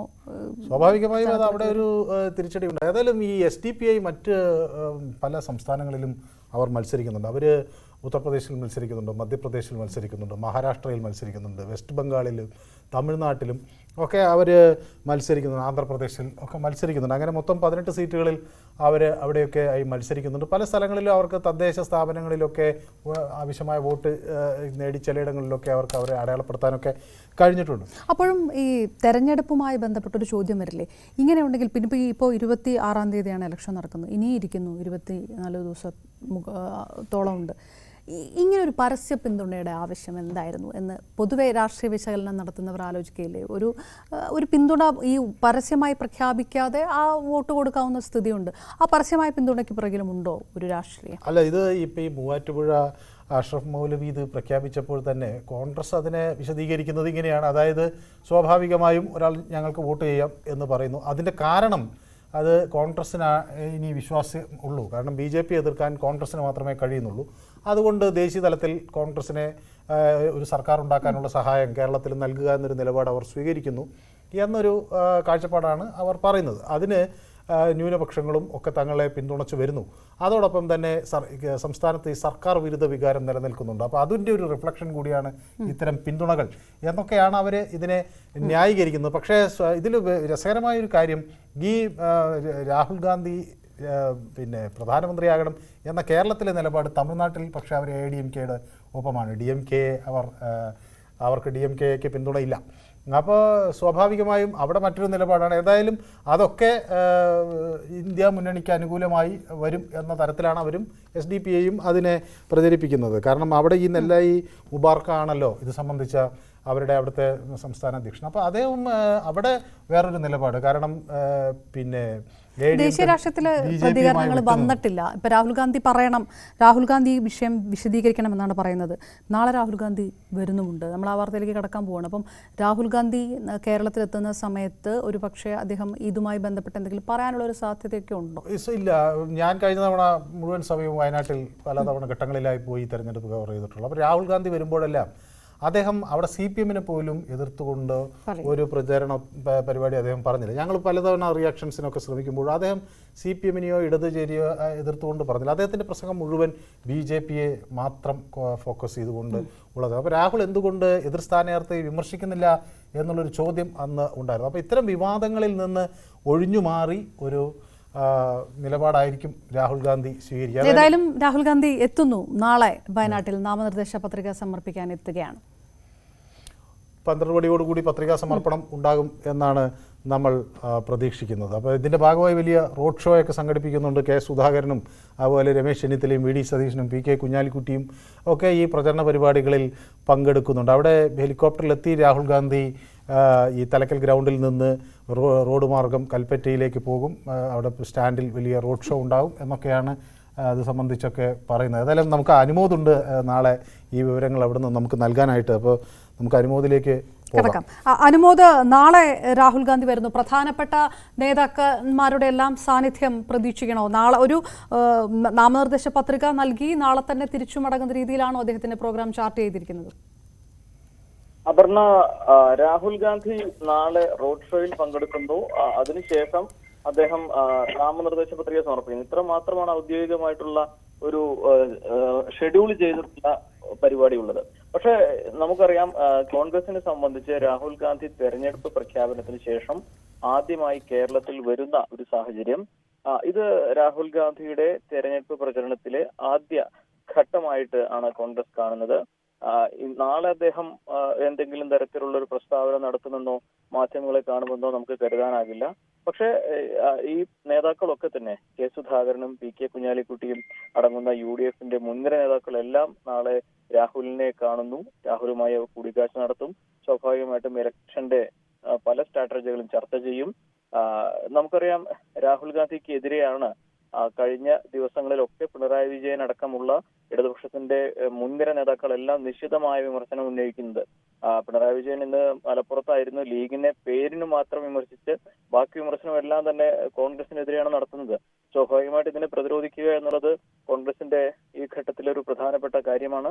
രാഹുൽ ഗാന്ധിയെ പേരെടുത്ത് വിമർശിക്കുന്ന സാഹചര്യത്തിൽ ഒരുപക്ഷെ അടുത്ത ഘട്ടം 15-ാം തീയതിയും 16-ാം തീയതിയൊക്കെ ആയിട്ടാണ് അദ്ദേഹം 2ാം ഘട്ട പര്യടനത്തിന് വരുന്നത് എന്നാണ് മനസ്സിലാക്കിയിട്ടുള്ളത്. ഒരുപക്ഷെ അദ്ദേഹം മാധ്യമങ്ങൾക്ക് മുമ്പിലോ അല്ലെങ്കിൽ പൊതുവേദിയിലോ ഈ ഉയർന്ന വിമർശനങ്ങൾക്കെല്ലാം മറുപടി പറയാനുള്ള സാധ്യതയുമുണ്ട്. എന്തിനാണെങ്കിലും കോൺഗ്രസിനെ സംബന്ധിച്ച് നാളത്തെ ദിവസം വളരെ പ്രധാനപ്പെട്ടതാണ്. രാഹുൽ ഗാന്ധിയുടെ സാന്നിധ്യം, രാഹുൽ ഗാന്ധിയുടെ റോഡ് ഷോ, അതൊക്കെ തന്നെ വയനാടിനെ സംബന്ധിച്ച് നാളെ പ്രധാനപ്പെട്ട ഒരു കാര്യം തന്നെയാണ്. അതോടൊപ്പം തന്നെ നാളെ ആനിരാജയും പത്രിക സമർപ്പിക്കുന്നുണ്ട്. അതുകൊണ്ട് തന്നെ വയനാട് കളക്ടറേറ്റിൽ 2 ദേശീയ നേതാക്കളും അവരുടെ നാമനിർദ്ദേശ പത്രിക സമർപ്പിക്കുന്ന ഒരു ദിവസമാണ്. രാവിലെ 10 മണിക്കാണ് ആനിരാജയുടെ പത്രികാ സമർപ്പണം, 12 മണിക്കാണ് രാഹുൽ ഗാന്ധിയുടെ പത്രികാ സമർപ്പണം ഉള്ളത്. അദ്ദേഹം അതിനുശേഷം തിരിച്ചു പോകും. അതോടെ കേരളത്തിൽ രാഹുൽ ഗാന്ധി എത്തുന്നതോടെ അവരുടെ പ്രചരണത്തിന്റെ മറ്റൊരു തലത്തിലേക്ക് UDF കടക്കുകയാണെന്ന് നമുക്ക് പറയാം. മനു, അപർണ. വയനാട്ടിൽ കഴിഞ്ഞ തവണയും മത്സരിക്കുമ്പോൾ ആദ്യഘട്ടത്തിൽ അദ്ദേഹം വരുന്നു, നോമിനേഷൻ നൽകുന്നു, വലിയ റോഡ് ഷോ സംഘടിപ്പിക്കുന്നു, പോകുന്നു. പിന്നീട് ഒരു ഘട്ടത്തിൽ അദ്ദേഹം ഈ വിവിധ അസംബ്ലി മണ്ഡലങ്ങളിലൂടെ ഒരു പര്യടനം നടത്തുന്നു. മാത്രമല്ല ഒരു പൊതുയോഗവും കഴിഞ്ഞ തവണ നടത്തി. അപ്പോൾ സ്വാഭാവികമായും അങ്ങനെ ഒരു വലിയ പൊതുയോഗത്തിനൊക്കെ ഇനിയൊരു ദിവസങ്ങളിൽ സാധ്യതയുണ്ടെന്നാണ് എനിക്ക് തോന്നുന്നത്. മാത്രമല്ല ഈ മാർച്ച് 15 ഏപ്രിൽ 15ഓടുകൂടിയായിരിക്കും മറ്റ് മണ്ഡലങ്ങളിലേക്കൊക്കെയുള്ള അദ്ദേഹത്തിൻ്റെ പര്യടനത്തിനായുള്ള വരവ് എന്നല്ലേ മനസ്സിലാക്കുന്നത്? അതെ മനു, ഏപ്രിൽ 15, 16 തീയതികളായിട്ടാണ് അദ്ദേഹത്തിന്റെ 2ാം ഘട്ട പ്രചരണത്തിന്റെ ദിവസങ്ങൾ ഇപ്പോൾ നിശ്ചയിച്ചിട്ടുള്ളത്. അത് മാറാനുള്ള സാധ്യതയുണ്ട് എങ്കിൽ പോലും നിലവിലെ സാഹചര്യത്തിലാണ്. ഇത് 2-3 കാരണങ്ങളുണ്ട്. ഒന്ന്, തെരഞ്ഞെടുപ്പിന് ഇനിയും ഒരുപാട് ദിവസങ്ങൾ ശേഷിക്കുന്നുണ്ട്. രണ്ടാമതായിട്ട് റമദാൻ നോമ്പ്, ഈ റമദാൻ വയനാടിന്റെ ഭാഗമായിട്ടുള്ള 7 നിയോജക മണ്ഡലങ്ങളിലും ഇപ്പോഴത്തെ മുസ്ലിം ലീഗിന്റെ അടക്കമുള്ള പ്രചരണങ്ങൾ ഈ നോമ്പ് കൂടി കണക്കിലെടുത്ത തരത്തിലാണ്. വലിയ പൊതുയോഗങ്ങളോ അത്തരത്തിലുള്ള മീറ്റിങ്ങുകളൊന്നോ UDF മലപ്പുറം ജില്ലയിൽ എവിടെയും അത്രയ്ക്ക് വിളിച്ചു ചെറിയ ചെറിയ കൺവെൻഷനുകളാണ് സംഘടിപ്പിക്കുന്നത്. അപ്പോൾ ഇനി പെരുന്നാളിന് ശേഷം, അതായത് ഏപ്രിൽ 10-ന് ശേഷമാണ് യഥാർത്ഥത്തിൽ മലബാറിൽ UDF-ന്റെ കാറടച്ചുള്ള പ്രചരണം, വാഹന പ്രചരണം അടക്കമുള്ള വലിയ തോതിലുള്ള പ്രചരണം തുടങ്ങാൻ പോകുന്നത് തന്നെ. സ്വാഭാവികമായിട്ടും രാഹുൽ ഗാന്ധി 15, 16 തീയതികളിലേക്ക് എത്തുമ്പോൾ രാഹുൽ ഗാന്ധിയുടെ സാന്നിധ്യം എല്ലാ മണ്ഡലങ്ങളിലും, അതായത് വയനാടിന്റെ 7 നിയോജക മണ്ഡലങ്ങൾക്ക് പുറമെ മലബാറിലെ പ്രധാനപ്പെട്ട നിയോജക മണ്ഡലങ്ങളിലൊക്കെ അദ്ദേഹത്തിന്റെ സാന്നിധ്യം ലഭ്യമാക്കുക എന്ന ഒരു ഉദ്ദേശമാണ് ഉള്ളത്. എന്താണെങ്കിലും അത് ഈ ഒരു ഏപ്രിൽ 15, 16 തീയതികളിലാകും എന്ന കണക്കൂട്ടിലാണ് നമുക്കുള്ളത്. അങ്ങനെയാണ് കോൺഗ്രസിന്റെ നേതാക്കളും നമുക്ക് ലഭ്യമാകുന്ന വിവരവും. മനു, അനുമോദാണ് വിവരങ്ങൾ നൽകിയത്. നാളെ നാമനിർദ്ദേശ പത്രിക സമർപ്പിക്കാൻ രാഹുൽ ഗാന്ധി എത്തുന്നു. നമ്മൾ കേരളത്തിലെ തെരഞ്ഞെടുപ്പ് ചൂടിനെ കുറിച്ചാണ് നമ്മൾ ഈ പറഞ്ഞുകൊണ്ടിരിക്കുന്നത് മുഴുവൻ. നമുക്ക് മറ്റ് സംസ്ഥാനങ്ങളിലും ആളിക്കത്തുന്ന തെരഞ്ഞെടുപ്പ് ചൂടിൻ്റെ വാർത്തകളും വിശകലനങ്ങളും ഒക്കെ ഉണ്ട്. ഡൽഹിയിലടക്കം ഇതുവരെ അവസാനിച്ചിട്ടില്ല ED അറസ്റ്റുമായി ബന്ധപ്പെട്ടിട്ടുള്ള പ്രതിഷേധങ്ങളും പ്രക്ഷോഭങ്ങളും പ്രതികരണങ്ങളും ഒക്കെ. കൂടുതൽ നീക്കങ്ങളിലേക്ക് കടക്കുന്നു എന്നടക്കമുള്ള വാർത്തകളെല്ലാം ഉണ്ട്. നമുക്ക് അതിലേക്കെല്ലാം കടക്കാം തെരയിളക്കം ഒരു ഇടവേളയ്ക്ക് ശേഷം.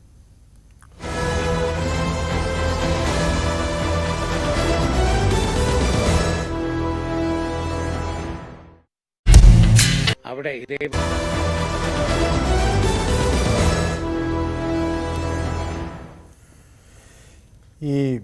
ഇനി കുറച്ച് ദേശീയ വാർത്തകൾ കൂടി നമുക്ക് നോക്കേണ്ടതുണ്ട്. BJP-യിൽ ചേർന്നില്ലെങ്കിൽ താൻ ഉൾപ്പെടെയുള്ള ആം ആദ്മി പാർട്ടി നേതാക്കൾ അറസ്റ്റിലാകുമെന്ന് മന്ത്രി അതിഷി മെർലേന. തനിക്ക് പുറമെ മന്ത്രി സൗരവ് ഭരദ്വാജ്, പാർട്ടി MP രാഘവ ചദ്ദ, ദുർഗേഷ് പഥക് എന്നിവരെ 2 മാസത്തിനുള്ളിൽ അറസ്റ്റ് ചെയ്യുമെന്നാണ് വെളിപ്പെടുത്തൽ. BJPയുമായി അടുപ്പമുള്ളയാൾ തന്നെ സമീപിച്ചു എന്നും മന്ത്രി പറയുന്നു. BJPയിൽ ചേരുകയാണ് രാഷ്ട്രീയ ഭാവിക്ക് നല്ലതെന്നും അല്ലെങ്കിൽ 2 മാസത്തിനുള്ളിൽ അറസ്റ്റിലാകുമെന്നും ഭീഷണിപ്പെടുത്തിയതായും അതിഷി വാർത്താസമ്മേളനത്തിൽ ഇന്ന് കുറ്റപ്പെടുത്തുകയുണ്ടായി.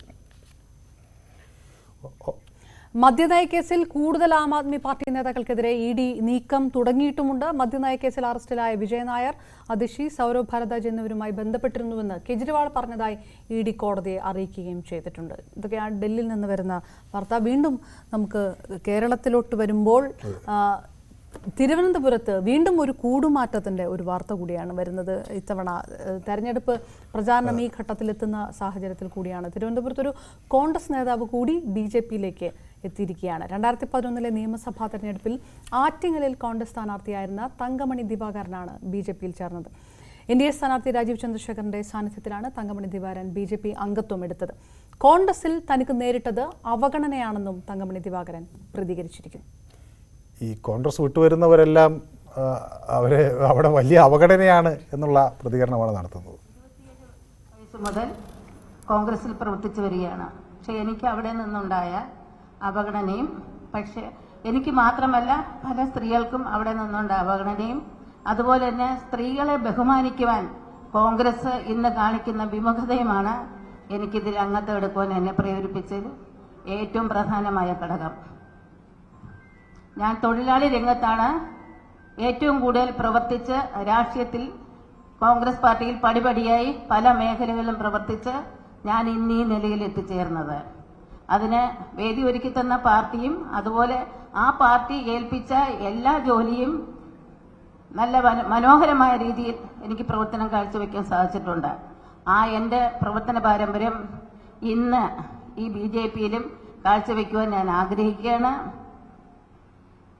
കൂടുതലും എന്നെ വിശ്വസിച്ച് എന്നോടൊപ്പം ഒരു പൊതുസമൂഹമുണ്ട്. അവരുടെ ക്ഷേമത്തിനും സാമ്പത്തിക ഭദ്രതയ്ക്കും സാംസ്കാരികമായും അല്ല സമൂഹത്തിന്റെ ഉന്നതിയിലേക്ക് അവരെ കൈപിടിച്ച് ഉയർത്തുവാൻ ഞാൻ താല്പര്യപ്പെടുന്നുണ്ട്. അതിന് എനിക്ക് ഏറ്റവും ഉചിതമായ പാർട്ടി BJP ആണെന്ന് ഞാൻ വിശ്വസിക്കുന്നു. അതുപോലെ തന്നെ നമുക്കൊപ്പം VV വിനോദ് കൂടി ചേരുന്നുണ്ട്. വിനോദ്, ഇന്ന് ഒരാൾ കൂടി BJP പാളയത്തിൽ എത്തിയിരിക്കുന്നു. പത്മജ വേണുഗോപാൽ ഉണ്ടാക്കിയ ആഘാതം ചില്ലറയായിരുന്നില്ല കോൺഗ്രസിനെ സംബന്ധിച്ചിടത്തോളം. ഇടയ്ക്ക് ശശി തരൂർ BJPയിലേക്ക് പോയേക്കും എന്നൊക്കെയുള്ള ചർച്ചകൾ നടന്നു എന്നൊക്കെയുള്ള വിവരങ്ങൾ കൂടി വിനോദ് റിപ്പോർട്ട് ചെയ്തിരുന്നു.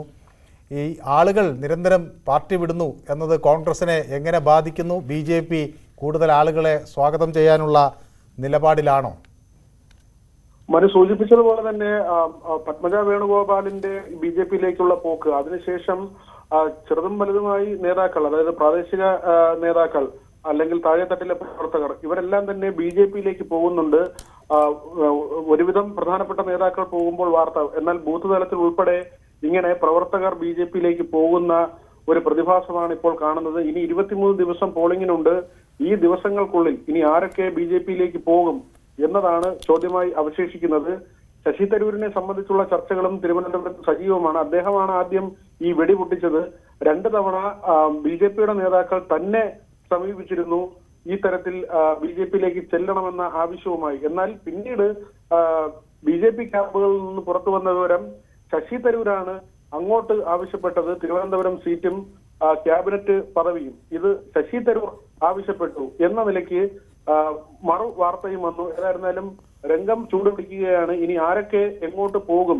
പ്രധാനമായും ഇപ്പോൾ കേരളത്തിലുള്ള ഒരു കാഴ്ച കോൺഗ്രസിൽ നിന്ന് BJPയിലേക്ക് ആളുകൾ പോകുന്ന ഒരു സാഹചര്യമാണ്. ഇന്ന് രാവിലെ പോലും ശരത്ചന്ദ്ര പ്രസാദിനെ ചുറ്റിപ്പറ്റിയുള്ള വാർത്തകൾ പുറത്തു വന്നിരുന്നു. അദ്ദേഹം അതിൽ പിന്നീട് വിശദീകരണം നൽകി. ശശി തരൂരിനെ തോൽപ്പിക്കുന്നതിന് വേണ്ടി ചില ആളുകൾ കോൺഗ്രസിൽ തന്നെ ഉണ്ട്. ഈ അതൃപ്തിയാണ് താൻ പാർട്ടിയെ അറിയിച്ചത്. പിന്നീട് മുതിർന്ന നേതാക്കൾ താനുമായി ബന്ധപ്പെട്ടു. താൻ ഒരു കാരണവശാലും BJPയിലേക്ക് പോകില്ല എന്ന കാര്യം അദ്ദേഹം അസന്നിഗ്ധമായി പറയുകയും ചെയ്തു. ഏതായാലും വിനോദ്, വളരെ അധികം അതൃപ്തർ കോൺഗ്രസിനകത്തുണ്ട് എന്ന സൂചനകളാണ് ഈ കൂടുമാറ്റമൊക്കെ നമുക്ക് പക്ഷേ നൽകുന്നതെന്ന് തോന്നുന്നു. അപ്പോഴും മനു, ഞാൻ ചോദിക്കുന്നത് വളരെ പ്രധാനപ്പെട്ട ഇപ്പോൾ പത്മജ വേണുഗോപാൽ എന്നുള്ളൊരു ഒരാളെ മാറ്റി നിർത്തി കഴിഞ്ഞാൽ അത്രയും പ്രമുഖരായിട്ടുള്ള പേരുകൾ ഇതിനകത്ത് വരുന്നുണ്ടോ? ആ ഒരു വാദമായിരിക്കും കോൺഗ്രസ് പ്രതിരോധത്തിനായി ഉയർത്താനുള്ള സാധ്യത. അതെ, പക്ഷെ ഞാൻ ചോദിക്കുന്നത് അതെ, സജീവ രാഷ്ട്രീയത്തിൽ അറിയപ്പെടുന്നവരുണ്ടോ എന്നുള്ളൊരു വിഷയം കോൺഗ്രസ് ഉന്നയിക്കാനുള്ള സാധ്യതയില്ലേ? കാരണം പത്മജയുടെ BJP പ്രവേശനത്തിന് ശേഷം കോൺഗ്രസ് ഈ വിഷയത്തിൽ ഒറ്റക്കെട്ടായി നിന്നത്, തെരഞ്ഞെടുപ്പിന് സ്ഥാനാർത്ഥികളെ പ്രഖ്യാപിച്ചത്, പ്രചാരണത്തിന് ഇറങ്ങിയത്, അവരുടെ ഒരു കോൺഫിഡൻസ് ലെവലൊക്കെ ഉണ്ട്. സ്വാഭാവികമായിട്ടും ആ ഒരു പ്രതിരോധം വാദം കോൺഗ്രസ് ഉന്നയിക്കാനുള്ള ഒരു വിഷയമില്ലേ? ഇത് ഒരു കോൺഗ്രസിനെ സംബന്ധിച്ചിടത്തോളം ആ വലിയ തലത്തിൽ ഒരു അഫക്ട് ചെയ്യാനുള്ള ഒരു സാധ്യതയുണ്ടോ? വിനോദിനോട് തന്നെ ചോദിക്കാം. വിനോദ്, ഇത് എങ്ങനെയാണ് കോൺഗ്രസ് ഒരു വലിയ തലവേദനയാകുന്നുണ്ടോ ഇത്തരം ആളുകൾ പോകുന്നത്? പത്മജയുടെ അത്ര ഒന്നും പ്രമുഖരല്ലാത്തവർ പോകുന്നതുകൊണ്ട് കുഴപ്പമില്ല എന്നുള്ള നിലപാടാണോ കോൺഗ്രസിനുള്ളത്? അപർണയുടെ നിരീക്ഷണം ഒരു പരിധി വരെ ശരിയാണ്. കാരണം ഈ പോകുന്നത് പത്മജയ്ക്ക് ശേഷം അല്ലെങ്കിൽ രണ്ട് ആളുകളാണ് നമ്മൾ അത് നിസ്സാരമായി കാണേണ്ട. ഒന്ന് അനിൽ ആന്റണിയുടെ കുടുംബത്തിൽ നിന്ന്, കെ കരുണാകരന്റെ കുടുംബത്തിൽ നിന്ന് പത്മജ വേണുഗോപാൽ. അതായത് കോൺഗ്രസിനെ ഒരു കാലത്ത് നയിച്ച രണ്ട് ദ്വന്ദ്വങ്ങളാണ്. അവരുടെ വീടുകളിൽ നിന്ന് പോയാൽ പിന്നെ എന്തുകൊണ്ട് ഞങ്ങൾക്ക് പോയിക്കൂടാ എന്ന ചോദ്യം പല നേതാക്കളും പ്രവർത്തകരും സ്വകാര്യമായെങ്കിലും ഉന്നയിക്കുന്നുണ്ട്. ഇടമില്ലെങ്കിൽ പിന്നെ എന്ത് ചെയ്യും എന്ന ചോദ്യം, സാധ്യതയില്ലെങ്കിൽ പിന്നെ എന്ത് ചെയ്യുമെന്ന ചോദ്യം. ഇന്ന് തന്നെ തങ്കമണി ദിവാകരൻ, അവർ ആറ്റിങ്ങലിൽ UDFന്റെ സ്ഥാനാർത്ഥിയായിരുന്നു. അതിനപ്പുറത്തേക്ക് നമുക്കറിയാം ലെനിൻ രാജേന്ദ്രന്റെ സഹോദരിയാണ് അദ്ദേഹം. മറ്റൊരു പ്രത്യയശാസ്ത്രവുമായി ബന്ധപ്പെട്ട് പ്രവർത്തിച്ച ആളാണ്. ആ തരത്തിൽ ഉള്ള ഒരു വ്യക്തിത്വമാണ്. പക്ഷേ ചെറുതും വലുതുമായി ആളുകൾ BJPയിലേക്ക് പോകുന്നു എന്നത് വസ്തുതാപരമായ ഒരു കാര്യമാണ്. ഒരുപക്ഷെ സ്ഥാനം ആഗ്രഹിക്കുന്നവരായിരിക്കാം, ഇടമില്ലെന്ന പരാതിയുമായി പറഞ്ഞു പോകുന്ന ആളുകളായിരിക്കാം. പക്ഷെ ഈ തിരഞ്ഞെടുപ്പ് കാലത്ത് നമ്മൾ കാണുന്ന ഒരു പ്രത്യേകത, ഇതുവരെ ഒരു വർഗീയ പാർട്ടി എന്ന നിലയ്ക്ക് ഇടതു വലത് മുന്നണികൾ ഒരേ സ്വരത്തിൽ മാറ്റി നിർത്തിയിരുന്ന BJPയിലേക്ക് കോൺഗ്രസിൽ നിന്ന് പ്രത്യേകിച്ച് കേരളത്തിൽ ആളുകൾ പോകുന്നു എന്നത് ഒരു എടുത്തു പറയേണ്ട വസ്തുതയാണ്. അത് തുടരുന്നു, പല ജില്ലകളിലായി അത് തുടരുന്നു. ഇനി 23 ദിവസം നമുക്കറിയാം പോളിംഗ് ബൂത്തിലേക്ക് പോകാനുള്ളത്. അതിനുള്ളിൽ എന്ത് സോഷ്യൽ എഞ്ചിനീയറിംഗ് ആകും BJPയുടെ NDAയുടെ ഭാഗത്ത് നിന്ന് ഉണ്ടാകുക എന്ന് കാത്തിരുന്ന് കാണേണ്ടതാണ്. മറ്റ് പ്രധാനപ്പെട്ട നേതാക്കൾ ആരെങ്കിലും പോകുമോ, അല്ലെങ്കിൽ താഴെത്തട്ടിലെ പ്രവർത്തകർ, ബൂത്ത് തലത്തിലെ പ്രവർത്തകർ പോകുന്നത് അതത് പ്രദേശങ്ങളിൽ കൃത്യമായി ചലനം ഉണ്ടാക്കുന്നുണ്ട്. അത് ആ മേഖലകളിൽ ഒരുപക്ഷെ സോഷ്യൽ മീഡിയയിലൂടെയൊക്കെയും ഓരോ കോൺഗ്രസ് കുടുംബത്തിലെ ഒരാൾ BJPയിലേക്ക് പോകുന്നു. ഒരുപക്ഷെ വലിയ നേതാക്കളായിരിക്കില്ല, പക്ഷെ ബൂത്ത് തലത്തിൽ വ്യാപകമായി ഇങ്ങനെ ആളുകൾ പോകുമ്പോൾ അത് താഴെത്തട്ടിൽ ഉണ്ടാക്കുന്ന ചലനം കൂടി നമ്മൾ ശ്രദ്ധിക്കേണ്ടതുണ്ട്. റൈറ്റ്, വിനോദ് വിവരങ്ങൾ നൽകിയത്. തങ്കമണി ദിവാകരൻ 2011 ആറ്റിങ്ങൽ കോൺഗ്രസ് സ്ഥാനാർത്ഥിയായിരുന്നു. തങ്കമണി ദിവാകരനാണ് കോൺഗ്രസ് വിട്ട് BJPയിലേക്ക് പോയത്. ഇനി നമുക്ക് ഇന്ന് സംസ്ഥാനത്ത് നാമനിർദ്ദേശ പത്രികകളുടെ സമർപ്പണം തുടരുകയാണ്. സംസ്ഥാനത്ത് നാമനിർദ്ദേശ പത്രിക സമർപ്പിക്കാൻ ഇനി 2 നാൾ കൂടിയാണ് ഉള്ളത്. വ്യാഴാഴ്ചയാണ് പത്രിക സമർപ്പണത്തിനുള്ള അവസാന തീയതി. തിരുവനന്തപുരം മണ്ഡലത്തിലെ LDF സ്ഥാനാർത്ഥി പന്ന്യൻ രവീന്ദ്രൻ, പാലക്കാട്ടെ LDF സ്ഥാനാർത്ഥി A വിജയരാഘവൻ, ഇടുക്കിയിലെ NDA സ്ഥാനാർത്ഥി സംഗീത വിശ്വനാഥൻ ഉൾപ്പെടെ സംസ്ഥാനത്ത് നിന്ന് 42 പേർ നാമനിർദ്ദേശ പത്രികകൾ സമർപ്പിച്ചു. മാർച്ച് 28-ന് നാമനിർദ്ദേശ പത്രികാ സമർപ്പണം തുടങ്ങിയത് മുതൽ ഇതുവരെ സംസ്ഥാനത്ത് ആകെ 56 സ്ഥാനാർത്ഥികളാണ് പത്രിക സമർപ്പിച്ചിട്ടുള്ളത്. ഏപ്രിൽ 4 വരെ നാമനിർദ്ദേശ പത്രിക സമർപ്പിക്കാം. സൂക്ഷ്മ പരിശോധന ഏപ്രിൽ 5-ന് നടക്കുകയും ചെയ്യും. കഴിഞ്ഞില്ല തെരയിളക്കത്തിൻ്റെ ഇന്നത്തെ പ്രധാനപ്പെട്ട അപ്ഡേറ്റുകൾ. തിരികെ എത്താം, ഒരു ചെറിയ ഇടവേള കൂടി.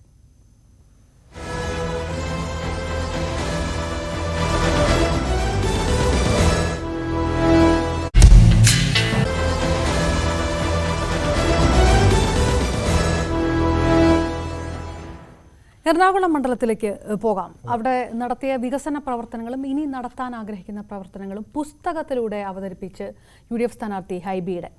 ചലച്ചിത്ര താരം മണികണ്ഠൻ ഹൃദയത്തിൽ ഹൈബി എന്ന പുസ്തകം പ്രകാശനം ചെയ്തു. ഹൈബിയുടെ എന്നത് തന്റെ ഹൃദയത്തിൽ എഴുതിയ വാക്കുകളാണെന്നും നടൻ മണികണ്ഠൻ പറഞ്ഞു. TJ Vinod MLA, DCC president Muhammad Shiyas എന്നിവർ ചടങ്ങിൽ പങ്കെടുക്കുകയും ചെയ്തു. വികസന നേട്ടങ്ങൾ എണ്ണി പറഞ്ഞാണ് ഹൈബിയുടെ പ്രചാരണം നടത്തുന്നത്.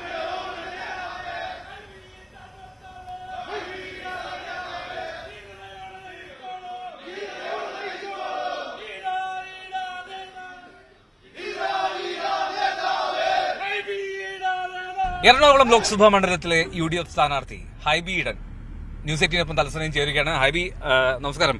ഈ തെരഞ്ഞെടുപ്പ് അതിന്റെ വലിയൊരു എന്താ പറയാ ദിവസങ്ങൾ ഉള്ള ഒരു പ്രചാരണ ദിവസങ്ങളാണല്ലേ. ചൂട്, വല്ലാത്ത പ്രശ്നങ്ങൾ ഓടിയെത്തുന്നുണ്ട് എല്ലായിടത്തും.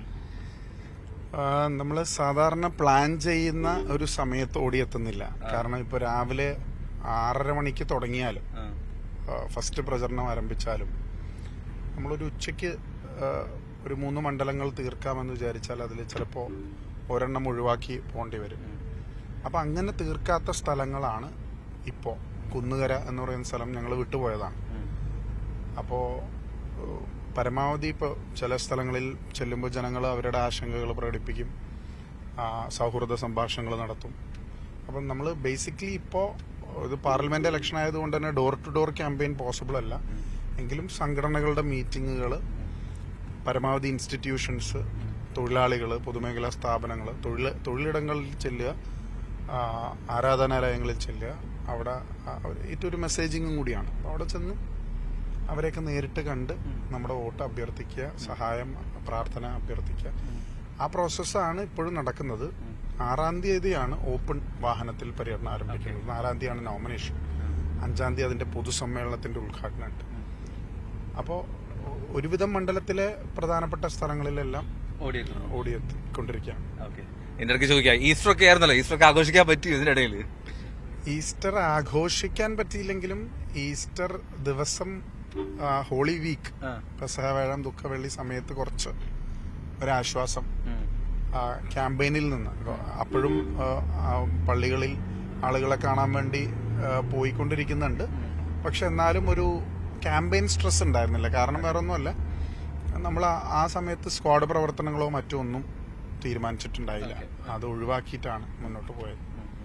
അപ്പൊ അത് അങ്ങനെ കണ്ണിലൊക്കെ ഒരു ഉറക്കത്തിന്റെ ക്ഷീണമുണ്ട്, കണ്ണൊക്കെ കറുത്ത്. ക്ഷീണം നന്നായിട്ടുണ്ട്. കാരണം നമ്മൾ ഉറങ്ങുന്നത് ഇപ്പോ ഒരു സമയമില്ലല്ലോ. ഞാൻ സാധാരണ ഒരു ലേറ്റ് സ്ലീപ്പറാണ്. ഒരു സാധാരണ ഒരു 1 മണിയൊക്കെ ആവും സാധാരണ ഒരു ദിവസം കിടക്കുമ്പോ. ഇപ്പൊ അത് കൂടാതെ ഇപ്പൊ ഉറങ്ങാൻ നല്ല ഉത്സാഹമാണ്. കാരണം ചായയുടെ ആയതുകൊണ്ട് ഉറങ്ങിപ്പോവും. പക്ഷെ രാവിലെ നമ്മൾ വളരെ നേരത്തെ ഒരു 5 മണി സമയത്തെങ്കിലും എഴുന്നേക്കണം. നമ്മൾ ഡെസ്റ്റിനേഷനിലേക്ക് എത്തണം എന്നുണ്ടെങ്കിൽ. അപ്പൊ ഇപ്പൊ ഞാൻ 7 മണിക്ക് ഇന്ന് കുന്നുകരയിൽ എത്തേണ്ടതാണ്. അപ്പൊ സാധാരണ ഒരു 5:30 എഴുന്നേറ്റാല് പിന്നെ രാവിലെ വീട്ടിൽ കുറച്ച് ആളുകൾ കാണാനുണ്ടാവും. അവരെയും കണ്ടു കഴിഞ്ഞിട്ടാ പോകുന്നു.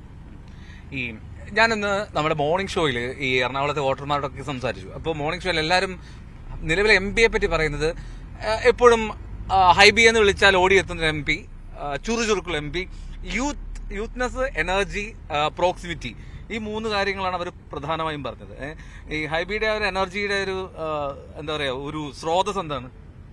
ഞാൻ 2011 ആദ്യമായി MLA ആയതാണ്.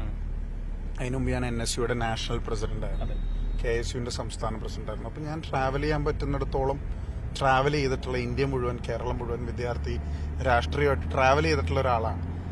അപ്പം നമ്മൾ ഒരു തെരഞ്ഞെടുപ്പിന് മത്സരിക്കുമ്പോൾ, പ്രത്യേകിച്ച് എന്നെ പോലെയുള്ള ഒരാൾ ആദ്യം ഒരു തെരഞ്ഞെടുപ്പിൽ മത്സരിക്കുമ്പോൾ എൻ്റെ ഫാദറിന്റെ ഒരു ലെഗസി ഉണ്ട്. അപ്പം നമ്മൾ ആ ബാരിയർ ബ്രേക്ക് ചെയ്ത്, ഫാദറിന്റെ ലെഗസി എന്നതിനേക്കാൾ കൂടുതൽ നമ്മളെ കൂടി വിലയിരുത്തുന്ന ഒരു തെരഞ്ഞെടുപ്പായിരിക്കും രണ്ടാമത്തേത്. അപ്പൊ ഫസ്റ്റ് 5 ഇയേഴ്സ് ഞാൻ ഫുള്ളി മണ്ഡലത്തിൽ നിന്നു, സംഘടനാ ചുമതലകളൊന്നും ഏറ്റെടുത്തില്ല. അപ്പോൾ എൻ്റെ സഹപ്രവർത്തകരെല്ലാം ഇപ്പോഴും വലിയ പരാതിയിലും പരിഭവത്തിലാണ്. KSU യൂത്ത് കോൺഗ്രസ്സുകാരൊക്കെ എല്ലാ സ്ഥലത്തും പരിപാടി വിളിക്കുന്നു, എല്ലാ ജില്ലയിൽ നിന്നും, മലബാറിൽ നിന്നൊക്കെ പ്രത്യേകിച്ച് എൻ്റെ ടീമിലുള്ള ഒരുപാട് പേരുണ്ട്. പക്ഷെ അവിടെ ഒന്നും ഞാൻ പോകുന്നില്ല. എനിക്കൊരു പാഷനാണ് കോൺസ്റ്റിറ്റ്യുവൻസിയോട്, കോൺസ്റ്റിറ്റ്യുവൻസി നഴ്സ് ചെയ്യുക എന്ന് പറയുന്ന ഒരു പാഷനാണ്. അതുകൊണ്ട് തന്നെ ഞാനിവിടെ അവൈലബിൾ ആയതുകൊണ്ട് തന്നെ ഏതെല്ലാം ദുരന്തങ്ങൾ ഉണ്ടാവുന്നു, ഏതെല്ലാം അൺഫോർച്ചുനേറ്റ് ആയിട്ടുള്ള ഇൻസിഡൻസ് ഉണ്ടാവുന്നു, അവിടെയൊക്കെ എനിക്ക് ആദ്യം ഓടിയെത്താൻ പറ്റാറുണ്ട്. അതൊരു ക്രൈസിസ് മാനേജ്മെന്റിൽ പ്രധാനപ്പെട്ട ഒരു ഘടകമാണ്. പിന്നെ ഞാൻ നഴ്സ് ചെയ്യുന്നത് എൻ്റെ ഒരു MLA ആയിട്ടിരുന്നുകൊണ്ടായിരിക്കും. അതുപോലെ ചെയ്യണം. MP ഒരിക്കലും അങ്ങനെ ഒരു കമ്പാരിസൺ MLA MP ആയിട്ട് നടത്താൻ പാടില്ല. പക്ഷെ എങ്കിലും ഞാൻ വളരെ പാഷനേറ്റ് ആണ് കോൺസ്റ്റിറ്റ്യുവൻസിയെ കുറിച്ച്. അതുകൊണ്ട് ഞാൻ കോൺസ്റ്റിറ്റ്യുവൻസിയിൽ പരിപൂർണമായി ഇൻവോൾവ് ചെയ്യാനും പ്രോഗ്രാംസ് അറ്റൻഡ് ചെയ്യാനും സമയം കൊടുക്കാനും ശ്രമിക്കുന്നത് കൊണ്ട് എൻ്റെ സഹപ്രവർത്തകരും പാർട്ടിയും എന്നോട് വലിയ അപ്സെറ്റാണ്. ഞാൻ മറ്റ് സ്ഥലങ്ങളിലേക്ക് പോകുന്നില്ല എന്നുള്ളത് കൊണ്ടായിരുന്നു. ഈ എറണാകുളം മണ്ഡലത്തിലെ ജനങ്ങൾക്ക് ഇപ്പൊ അവർ പരാതിയായിട്ട് പറയുന്നവർ, ഇപ്പൊ ഞാൻ ആദ്യം ഈ പ്രതിപക്ഷത്തിന്റെ അല്ലെങ്കിൽ LDFന്റെ ഒരു ആരോപണങ്ങളിലേക്ക് പോകാം. ഹൈമാസ് ലൈറ്റ് സ്ഥാപിക്കുന്നത് മാത്രമല്ല MP ഫണ്ടിലെ വികസനം എന്ന് സ്വാഭാവികമായിട്ടുള്ളൊരു വിമർശനമാണ് ഉന്നയിക്കുന്നത്. അതിന്റെ അപ്പുറത്തേക്ക് അക്കമിട്ട് പറയാമോ ഒരു 5 വികസന പ്രവർത്തനങ്ങൾ എന്ന് ചോദിച്ചാൽ ഹൈബിയുടെ മറുപടി എന്തായിരിക്കും? അല്ല, ആദ്യം ഹൈമാസ് ലൈറ്റിനുള്ള മറുപടി എന്ന് പറയുന്നത്, ഒരു പ്രദേശത്തെ ആളുകൾ അവരുടെ ഏറ്റവും വലിയ പ്രശ്നം സാമൂഹ്യ വിരുദ്ധർ വരരുത്, അല്ലെങ്കിൽ ജനങ്ങൾ കൂടുന്ന ഒരു സ്ഥലത്ത് ഒരു ഹൈമാസ് ലൈറ്റ് ആയിരിക്കും. അതിന് നമ്മൾ കുറച്ച് കാണേണ്ട ആവശ്യമൊന്നുമില്ല. അപ്പോൾ ഹൈമാസ് ലൈറ്റ് സ്ഥാപിച്ചു എന്നുള്ളത് സമ്മതിച്ചല്ലോ. ഒന്നും, എറണാകുളം നഗരത്തിൽ പ്രജ്ഞരായിട്ടുള്ള ഒരുപാട് ആളുകൾ MP-മാരായിട്ടുണ്ട്. എന്തായിരുന്നു നമ്മുടെ എറണാകുളം നോർത്ത് സൗത്ത് റെയിൽവേ സ്റ്റേഷനുകളുടെ ഗതി? കഴിഞ്ഞ 50 വർഷം നിങ്ങൾ എടുത്തു നോക്കി. നോർത്തിലും സൗത്തിലും നിങ്ങൾ ചെന്നാൽ വളരെ വേഗത്തിൽ സ്റ്റേഷൻ റീഡെവലപ്മെന്റും, അന്താരാഷ്ട്ര നിലവാരത്തിലേക്കുള്ള station, automated car parking system, multi level car parking system, north south railway സ്റ്റേഷനുകൾ 300 കോടിക്കും 150 കോടിക്കും വലിയ വികസന പദ്ധതികൾ നടക്കുകയാണ്.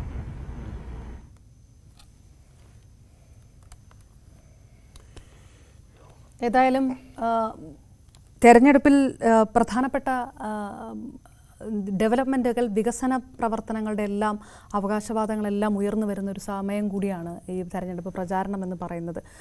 ഏത് തരത്തിലാണ് സിറ്റിംഗ് സീറ്റാണെങ്കിൽ പോലും MP-മാരെ സംബന്ധിച്ചിടത്തോളം അത് ഇഴകീറി പ്രചാരണ സമയങ്ങളിൽ എത്തിക്കുന്ന ഒരു സമയം കൂടിയാണ് സ്വാഭാവികമായിട്ടും. ഏതായാലും ഇന്നത്തെ തിരയിളക്കം നമുക്ക് ഇവിടെ അവസാനിപ്പിക്കാം. നാളെ കൂടുതൽ വാർത്തകളുമായി ഏതായിരിക്കും ഇനി അടുത്ത ട്വിസ്റ്റ് എന്തായിരിക്കും? ഇന്ന് കണ്ടതുപോലെയുള്ള ആ ഒരു ലക്ഷൻ ബോംബുകൾ ഉണ്ടാകുമോ എന്നെല്ലാം ഉറ്റുനോക്കേണ്ടിയിരിക്കുന്നു. തിരയിളക്കം വീണ്ടും നാളെ 8 മണിക്ക്. നമസ്കാരം.